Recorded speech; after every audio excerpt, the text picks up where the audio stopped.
마태복음 5장 1절부터 7절까지를 공부하겠습니다. 다같이 공부하겠습니다. 시작. 예수께서 무리를 보시고 산에 올라가시니 제자들이 나온지라 입을 열어 가르쳐 이르시되 심령이 가난한 자는 복이 있나니 천국이 그들의 것이며 애통하는 자는 복이 있나니 그들이 위로를 받을 것이며 온유한 자는 복이 있나니 그들이 땅을 기업으로 받을 것이며 의에 줄이고 목마른 자는 복이 있나니 그들이 배부를 것이며 긍휼히 여기는 자는 복이 있나니 그들이 긍휼히 여김을 받을 것이며. 아멘. 할렐루야. 이 시간도 하나님 앞에 예배하는 우리 모든 손님들 주의 주시를 원하고 심령에 우리 하나님께서 성령으로 역사해 주셔서 하나님의 말씀이 잘 박힌 것과 같이 우리의 심령에 박히고 또 이 세상을 살아가야 하는데 말씀을 따르는 삶을 살아감으로 우리 하나님 앞에 영광을 돌리는 그러한 축복이 우리 모두에게 있어지기를 주님의 이름으로 축원합니다. 예배 드릴 때 약한 분들은 강하게 될 수 있도록 하나님의 복을 주시고 또 질병은 치료되는 그러한 은혜가 있도록 우리 하나님이 복을 주시기를 주님의 이름으로 축원합니다. 하나님의 나라는 말에 있는 것이 아니라 능력에 있다고 말씀을 했는데 하나님의 능력이 이 시간도 우리 속에 역사하기를 주님의 이름으로 축원합니다. 아시시의 성자 성 프란시스, 이 사람은 이제 부유한 집안에서 태어나게 되었는데 그럼에도 불구하고 아버지의 전 재산을 상속할 수 있는 사람이었음에도 불구하고 이것을 포기하고 주님을 믿는 믿음의 삶을 살아가셨습니다. 특별히 그 예수님을 믿고 믿음의 삶을 살아가게 될 때에 예수님의 제자로서의 삶을 이제 살아가게 되었는데 눈물이 많은 그러한 분으로 또 이제 알려져 있습니다. 한 번은 그가 아시스 등방길을 울면서 걸어가고 있었는데 이런 모습을 본 그의 제자가 선생님 왜 우십니까? 라고 이렇게 이제 묻게 될 때에 이분이 너무나 당연한 듯이 이렇게 대답을 하게 된 것입니다. 예수 그리스도만 생각하면 눈물이 납니다. 나는 지금 길을 걷다가 예수 그리스도께서 십자가에서 당하신 고난을 생각을 하면서 울고 있습니다. 나는 예수님을 위하여 등에 십자가를 지고 땅끝까지 행한다 할지라도 결코 부끄럽지 않을 것입니다. 이러한 프란시스에게 어느 날 수도원에 들어오고 싶어하는 두 사람이 찾아오게 된 것입니다. 마침 이제 배추를 심고 있었던 프란시스는 두 사람에게 잠깐 다녀올 때가 있습니다. 앞마당에 배추밭에서 배추를 옮겨 심을 때 뿌리를 하늘 쪽으로 향하고 심어 달라고 그렇게 이제 얘기를 했습니다.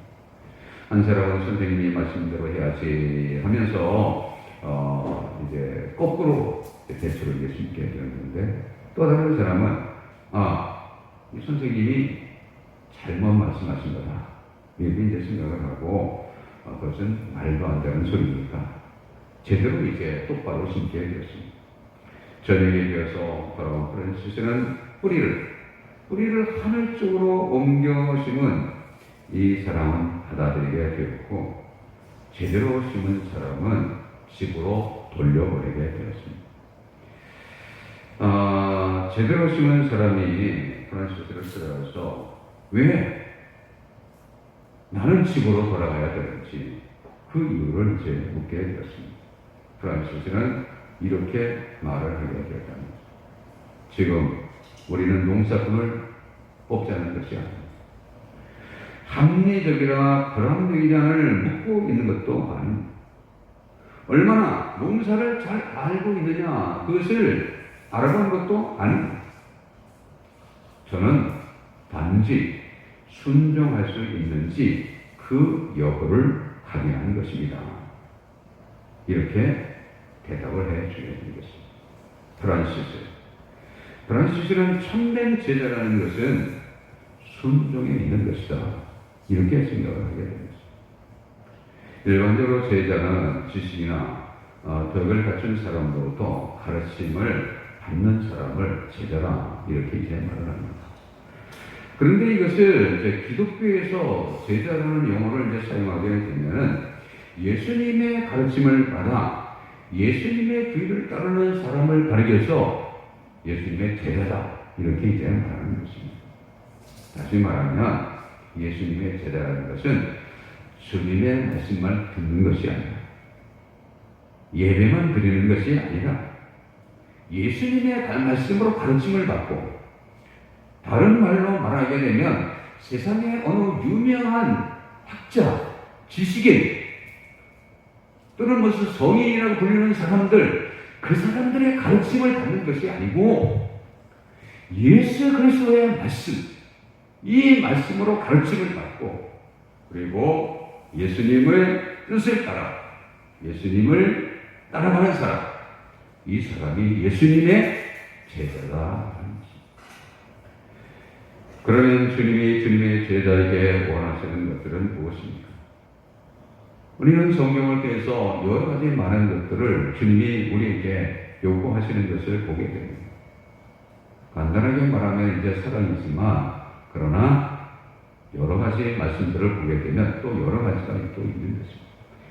그 중에 오늘 우리는 본문 7절에서 예수님은 예수님을 따르는 사람들에게 긍휼의 삶을 살기를 원하신다 라는 것을 보게 되는 것입니다. 그래서 7절에 보게 되면 긍휼히 여기는 자는 복이 있나니 그들이 긍휼히 여김을 받을 것이며 라고 이렇게 말씀을 하겠습니다. 주님의 제자는 긍휼히 여김을 긍휼을 베풀면서 살아가야 된다는 거죠. 예? 그러면 긍휼이라는 것은 뭘까요? 긍휼은 불쌍히 여기는 것이죠. 불쌍히. 간단하게 말하면 불쌍히 여기는 것이 긍휼입니다. 우리 주님은 이 세상에 오셔서 병든 자들을 불쌍히 여겨주셔서는 그래서 중풍병자를 불쌍히 여기시고 고쳐주시고 또 38년 된 환자 38년 동안 그 진정으로 고통을 당하던 그런 환자 그 베데스다 연못가에 이제 누워있던 그 환자 이 환자를 불쌍히 여기셔서 고쳐주셨어요. 또 이제 나인성 이제 가불의 아들이 이제 죽었는데 이거를 이제 살려주신 것입니다. 네? 나인성 가불은 이제 혼자 살아가는 사람인데 아들 하나밖에 없었거든요. 근데 아들이 먼저 죽은 거예요. 우리 주님이 너무나 불쌍히 있어서 아들을 이제 살려주시게 되었습니다. 이러한 주님은 우리도 이제 불쌍히 되겠습니다. 그래서 죄악으로 인해서 심판을 받고 저주를 받아 지옥에 들어가야 되는데 주님이 우리를 구원해 주신 것입니다. 주님이 우리를 구원하실 때 어떻게 구원해 주셨습니까? 수영을 잘하는 그러한 사람이 무슨 소방대원이 아물에 빠진 사람을 구원하듯이 구원하는 것이 아닙니다. 우리 주님은 우리 대신 나의 죄를 대신 지시고 십자가에서 가진 고난과 모욕과 수모와 고통을 당하시고 그리고 피 흘려 죽으시게 됩니다. 그래서 우리의 모든 죄값을 감당하시고 우리를 죄에서 구원해 주신 것입니다. 그러니까 이제 이런 것들을 깊이 생각을 하게 되니까 프란시스는 눈을 좀 울게 되는 거죠. 그냥 소방대원이 수영을 아주 잘하는 소방대원이 물속에 빠져있는 사람을 구원하나씩 구원했다면 그 눈물이 없을 거예요. 그런데 지옥에 갈 날을 위해서 온갖 고난을 당하시고 십자가에 못이 박히시고 가시면에 걸리시고 채찍에 맞으시고 그리고 창으로 찔리시고 그렇게 험악하게 또 그것만 아니라 죽으셨다. 죽으셨다. 네. 이런 것들을 이제 생각을 하게 될 때에 십자가라는 말만 들어도 어떤 사람은 눈물을 흘리는 거예요. 여러 말이 필요 없는 거예요. 어떤 사람에게는 뭐 설교, 이 설교, 저 설교가 필요 없는 거예요. 그냥 십자가 이거 하나만 이제 들어도 그냥 눈물이 나는 거예요. 그리고 어떻게 하면 주님을 위해서 살아갈까? 이렇게 이제 생각합니다. 주님은 우리를 긍휼히 여겨주시고 우리 이러한 주님은 또한 우리가 세상을 살아가면서 고난을 당한다, 또 시험을 당한다든지 이렇게 될 때에 또 우리를 불쌍히 여겨주시고 그래서 우리를 도우시고 또 우리를 구원해 주시고 그러니까 이 모든 것들을 생각하게 되면 우리가 예수님을 믿고 하나님의 나라에 갈 수 있는 것은 전적으로 주님의 긍휼 때문에 그렇다. 네? 주님의 긍휼이 아니면 우리는 주님의 나라에 못 들어가는 것입니다. 주님이 우리를 긍휼히 여기시고 이렇게 긍휼을 베풀어 주신 주님은 오늘 본문 10절에서 긍휼을 베푸는 삶을 살아가라 이렇게 말씀을 드렸습니다. 그리고 이것이 복이다 말씀을 하신 것입니다. 긍휼히 여기는 자는 복이 있나니 그들이 긍휼히 여김을 받을 것이며 긍휼히 여기는 삶을 살아가면 긍휼히 여김을 받는다는 것입니다. 긍휼을 베푸는 삶은 다른 것이 아닙니다. 그것은 어려움을 당하는 사람을 불쌍히 여기고 도와주는 것이 긍휼을 베푸는 삶입니다. 긍휼을 베푸는 삶은 그 사람이 성도이든지 불신자이든지 아니면 나의 원수이든지 어려움을 당하는 사람을 불쌍히 여기고 도와주는 것입니다. 성도는 어려움을 당하는 사람이 있을 때 먼저 성도를 도와야 되겠죠. 신명기 22장 4절에 내 형제의 낙이나 소가 길에 넘어진 것을 보거든 못 본 새 하지 말고 너는 반드시 형제를 도와 그것들을 이웃하라. 초대 예루살렘 교회의 성도들은 긍휼이 풍성했습니다. 그때 성도들은 어려움이 너무나 많았습니다. 이유는 다른 것이 없습니다. 이유는 오직 한 가지, 예수님을 믿는다는 것 때문에 어려움을 당했습니다. 유대교를 믿는 성에서 예수님을 믿게 될 때에 얼마나 어려움이 많았는지 모릅니다. 예수님을 십자가에 못 박아 죽인 그런 사람들이 얼마나 박해를 했겠습니까? 한번 생각해 보세요. 환난이 있었습니다. 고난이 있었습니다. 직장을 잃어버립니다. 감옥에 갇히게 됩니다. 말할 수 없는 고난이 있었습니다. 히브리서를 보게 되면 히브리서를 바라보는 유대인 성도들은 당시도 고난이 있었지만 이전에도 이들에게 큰 고난이 있었다는 것을 가르쳐주고 있습니다. 성경은 말합니다. 히브리서 10장 32절 이하에 전날의 나이와 빛을 받은 후에 고난의 큰 싸움을 견뎌낸 것을 기억하라. 생각하라. 전날에 예수 그리스도를 믿은 이후에 고난의 큰 싸움이 너희들이 있었지 않느냐. 그때 너희들이 잘 견뎌냈지 않느냐. 혹 비만과 환난으로서 사람에게 구경거리가 되고 혹은 이런 형편에 있는 자들과 사귀는 자가 되었습니다. 너희가 갇힌 자를 동정하고 너희의 소유를 빼앗기는 것도 기쁘게 당한 것은 더 낫고 영구한 소유가 있는 줄 아닙니다. 초대교회 성도들이 믿음으로 인하여 어려운 상황 가운데 있었습니다. 이때 성도들은 어려움을 당하는 성도들을 불쌍히 여기게 된 것입니다. 그래서 서로서로 돕게 된 것입니다. 갇힌 자를 동정하고 찾아가보게 되었습니다. 목마른 자에게 물을 주고 배고픈 자에게 먹을 것을 주었습니다. 소유를 빼앗긴 자들을 도와주게 된 것입니다. 하나님이 기뻐하시게 되었습니다. 믿는 자들을 도와주시게 된 것입니다. 성도는 어려움을 당하는 성도들을 불쌍히 도와야, 그런데 성도들은 성도들만 불쌍히 여기는 것이 아니라 불신자도 불쌍히 여기고 나아가서는 원수도 불쌍히 여기고 원수가 어려움이 있게 된다 도와줘야 된다는 거죠. 우리가 잘 알고 있는 선한 사마리아인에 비유해서 사마리아 사람은 강도 만난 이웃을 도와줬습니다. 사마리아 사람은 강도 만난 사람이 유대인이든지 사마리아인이든지 이거를 불문하고 강도 만난 사람을 도와준 것입니다. 어떤 사람이 예루살렘에서 여리고로 내려가다가 강도를 이제 만났다고 했잖아요. 그러면 강도를 만난 사람은 어떤 사람입니까? 사마리아 사람입니까? 유대인입니까? 이거를 이제 곰곰이 생각을 하게 되면 모르긴 몰라도 유대인이다 이렇게 생각이 됩니다. 왜냐하면 유대인들은 사마리아 사람을 개처럼 여겨요. 근데 개처럼 여기는 이 사람이 예루살렘에서 이 여리고로 내려갔다 이렇게 말하기는 이제 좀 곤란하다. 그러니까 이 강도 받는 사람은 유대인이었을 것이다. 이렇게 이제 생각이 됩니다. 이 사람이 이제 강도를 만났습니다. 강도는 이 사람의 옷을 벗기고 거의 죽도록 때리고 가진 것 다 빼앗아 가지고 달아났습니다.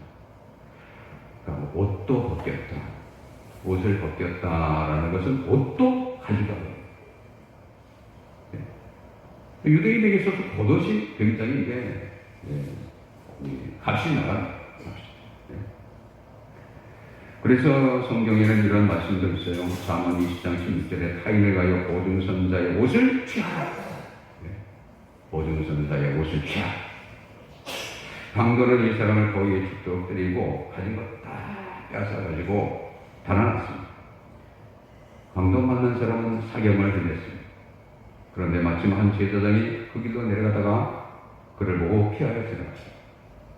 레인도 봐주게 된 사람 보고서 피하여 갔습니다. 이들은 봤다는 거예요. 봤는데 피해 갔다는 것입니다. 왜 피해 갔을까? 거의 죽게 되었다잖아요. 성경에는 이런 말씀이 있어요. 민수기 19장 16절에 누구든지 들에서 칼에 죽은 자나 시체나 사람의 뼈나 무덤을 만졌으면 이래 동안 부정하리라.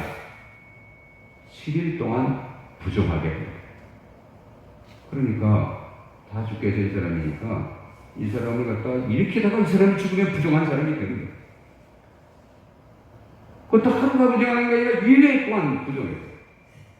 그러니까 이 사람들은 이 율법을 생각하고 아마 그냥 지나갔을 것이다.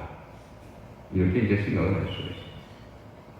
그런데 사마리아 사람은 여행 중에 갈 길이 바쁜데 옷도 빼앗기고 두들겨 맡겨서 다 이 사람이 어떤 사람인지 잘 알지도 잘 못하지만 불쌍히 여겨요. 긍휼히 여겼어요. 그래서 가까이 가가지고 이 사람을 잘 돌봐주고 또 태워가지고 주막에 가서 돌봐주었다고 이렇게 성경은 말씀합니다. 사마리아 사람은 어려움을 당한 사람, 감동받는 사람이 어떤 사람인지를 불문하고 도와준 것입니다.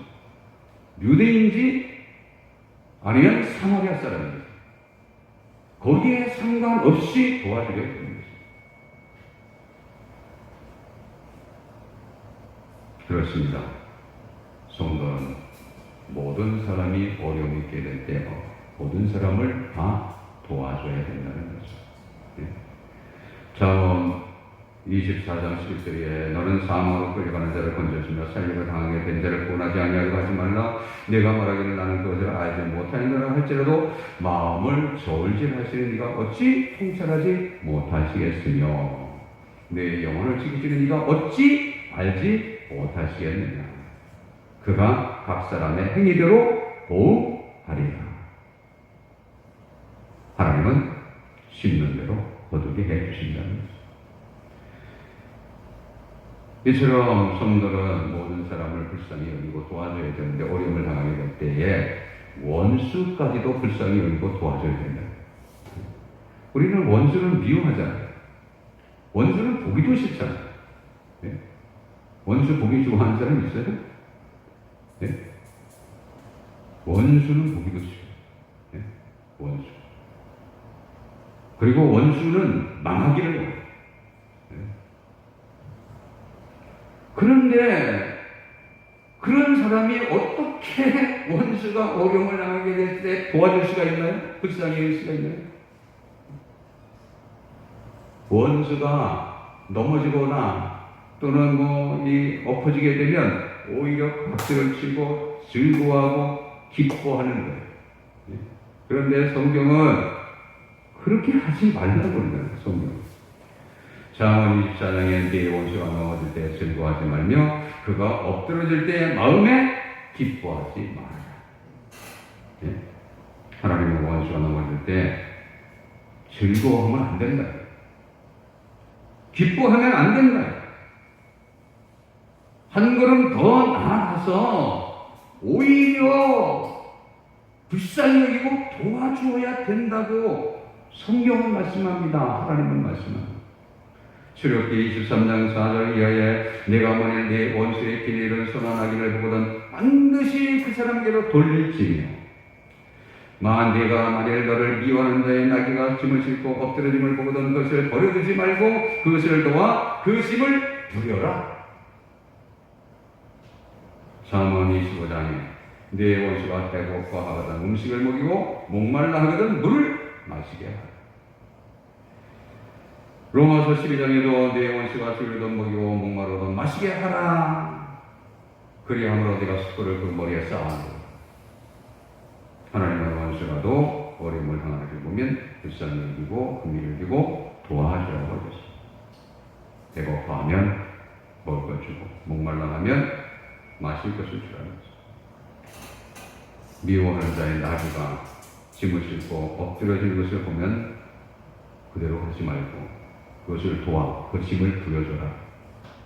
이것이 주님이 원하시는 제자의 삶입니다. 주님은 우리 성도들의 어려움을 당하는 모든 사람에게 긍휼을 베풀기를 원하십니다. 불신자, 신자, 막론하고 그리고 원수가 고통 중에 있을 때에도 역시 불쌍히 여기고 도와주라고 하셨습니다. 그런데 이것이 어려운 것입니다. 원수를 도와준다. 아까도 말씀드린 것처럼 원수가 어려움 당한 것을 더 기뻐하죠. 도와주기는커녕 기뻐한다는 거예요. 당신이 그런 식으로 하니까 하나님이 당신 번준 거야. 네?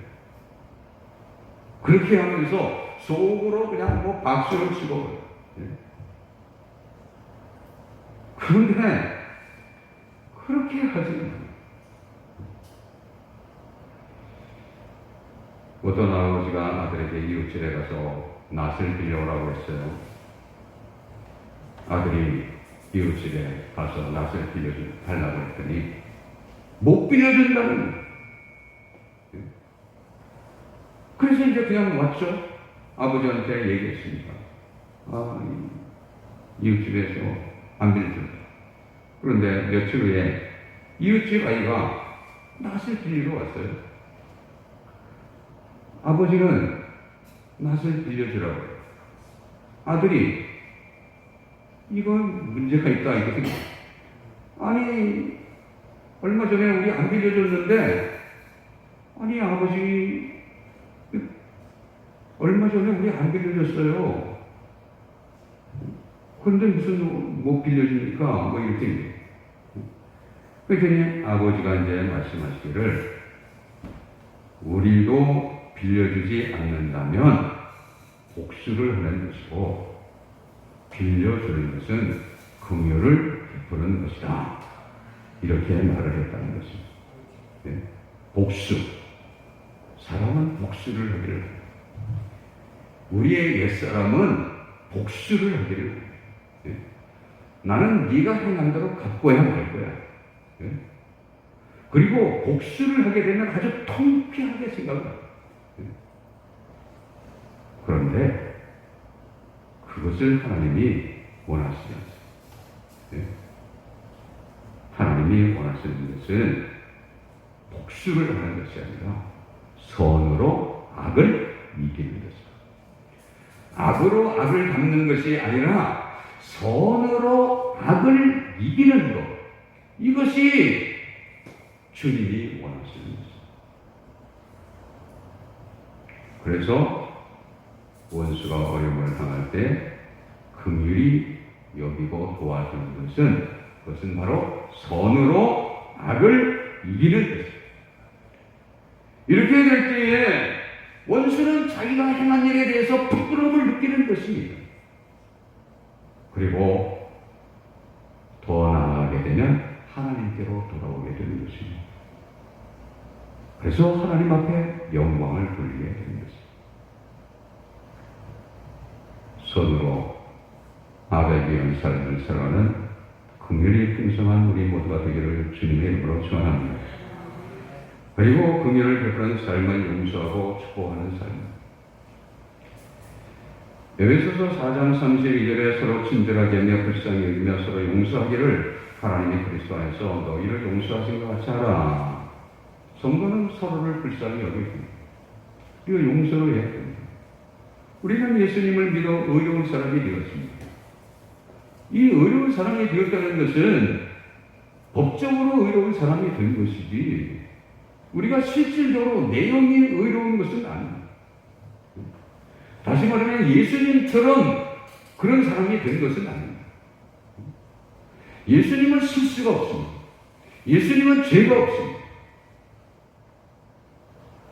예수님은 죄를 짓지 않습니다. 그런데 우리는 죄 많은 죄 짓는 육체를 가져요. 예수님은 또 육체를 가지셨지만 예수님은 죄가 뭔지도 모르죠. 그러나 우리는 그렇지 않아요. 우리는 날 때부터 죄인으로 태어났어요. 그래서 이게 예수님을 믿음으로 이게 어렵게 되어졌는데 그렇다고 해가지고 우리가 완전하게 이 세상을 살아가면서 죄를 전혀 짓지 않는 의로운 그러한 사람이 되는 것은 아니다. 우리는 육체를 가지고 있어서 주님의 뜻대로 살고 싶은데 실수할 때 있습니다. 넘어질 때 있습니다. 쓰러질 때 있습니다. 그래서 성도는 용서를 해야 되고 용서를 받아야 됩니다. 네? 주님은 우리에게 기도를 가르쳐 주시면서 그 기도를 가르쳐 주십니다.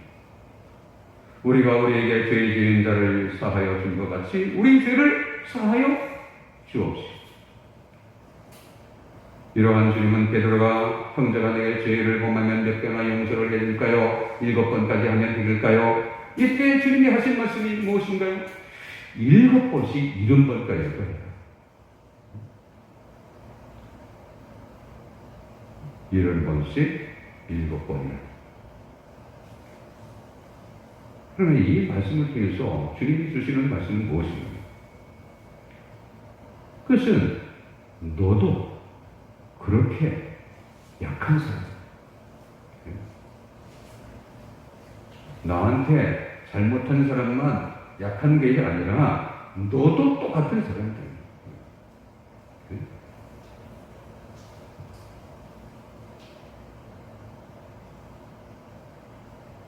그러므로 서로를 불쌍히 여겨야 된다.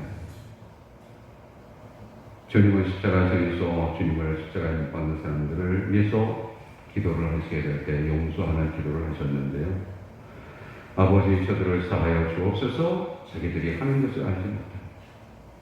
주님은 아무것도 모르고 예수님이 누군지도 모르고 자기들이 행하는 일들이 얼마나 악한 일도 모르고 예수님은 십자가에 못 박는 그런 백성들을 불쌍히 여기시고 기도를 하시는 것입니다.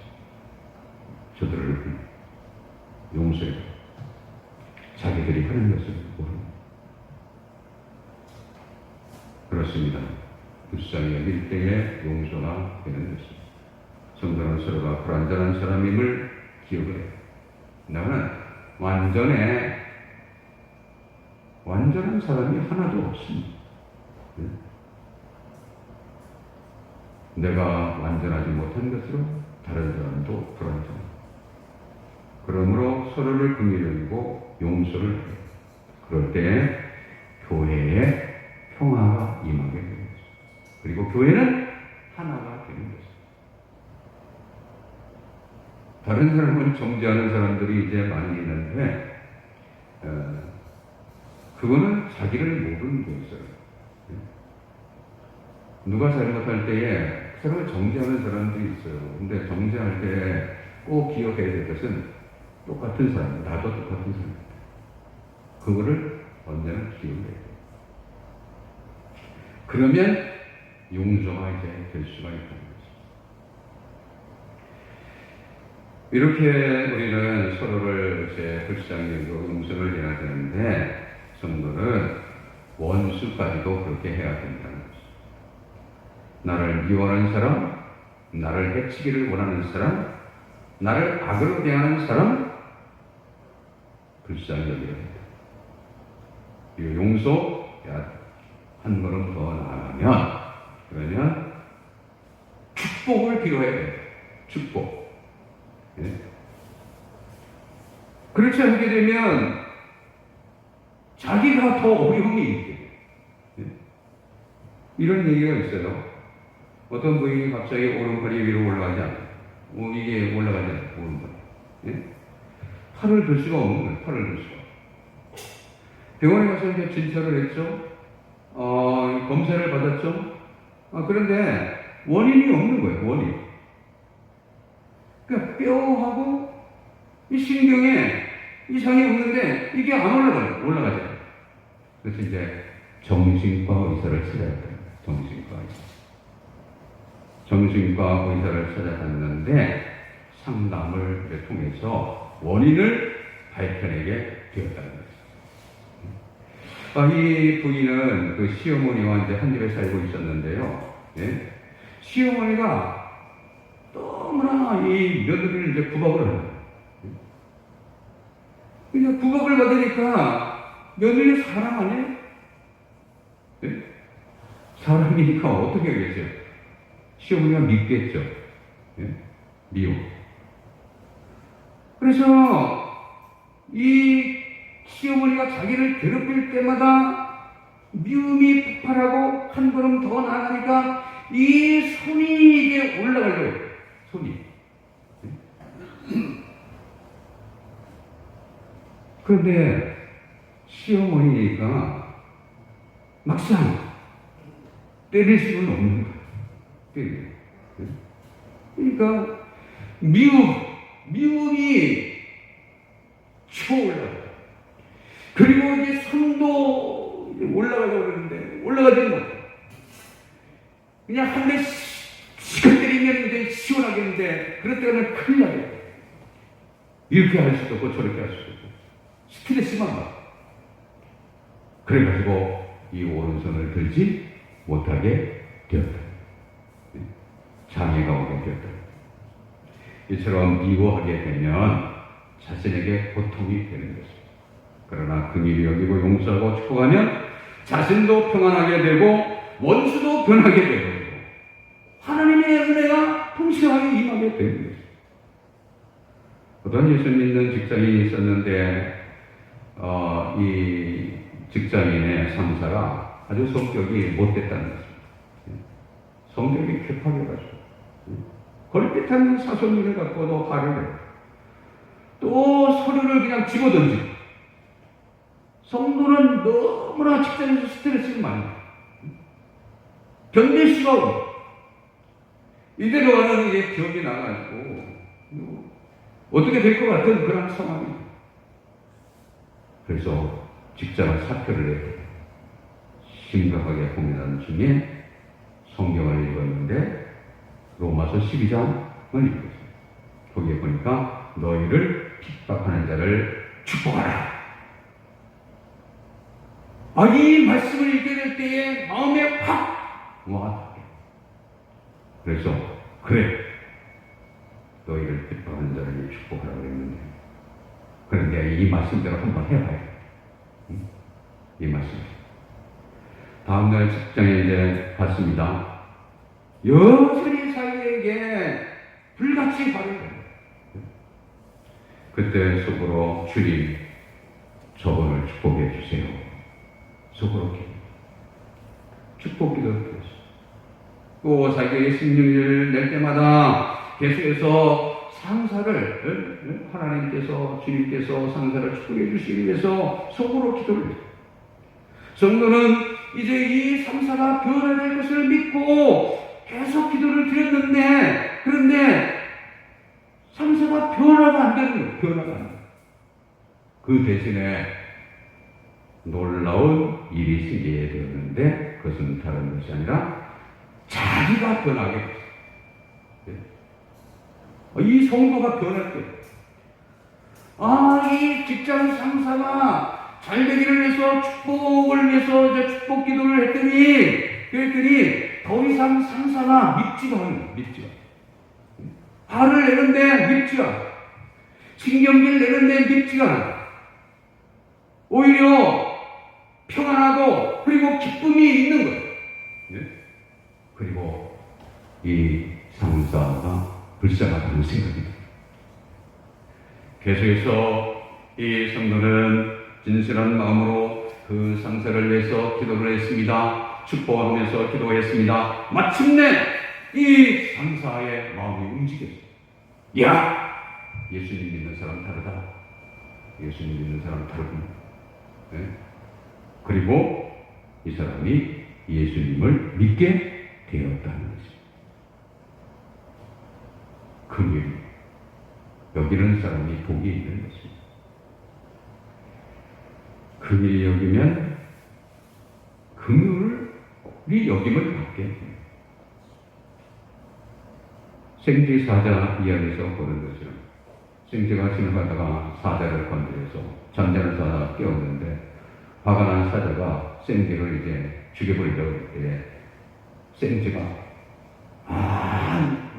나를 살려달라고 애원해요. 살려주는 은혜를 잊지 않으니까 나를 좀 살려.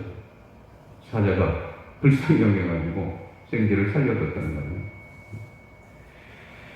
그런데 얼마 뒤에 사자가 사냥꾼들이 쳐놓은 그 물에 걸려 죽게 되는 이러한 일이 발생하게 됐습니다. 이때 사자가 큰 소리로 울부짖게 되었는데 이때 생지가 달려와가지고 날카로운 이빨로 그 물을 물어뜯어서 사자가 그 물에서 풀려나게 되었다는 것입니다. 긍휼을 베풀면 긍휼이 여김을 받게 되는 것입니다. 사람에게도 긍휼의 여김을 받게 되지만 하나님께 긍휼을 이 여김을 받게 되는 것입니다. 반대로 긍휼을 행하지 아니하면 긍휼이 여김을 받지 못한다는 것입니다. 하나님의 긍휼을 받지 못한다면 우리는 심판밖에 받을 것이 없습니다. 그래서 야고보 사도는 야고보서 2장 13절에서 긍휼은 심판을 이기고 자랑한다 이렇게 말했습니다. 긍휼은 심판을 이깁니다. 긍휼을 베풀게 될 때, 주님의 긍휼을 받게 될 때 심판을 받지 않는다는 거예요. 주님이 우리를 불쌍히 여겨주십니다. 네?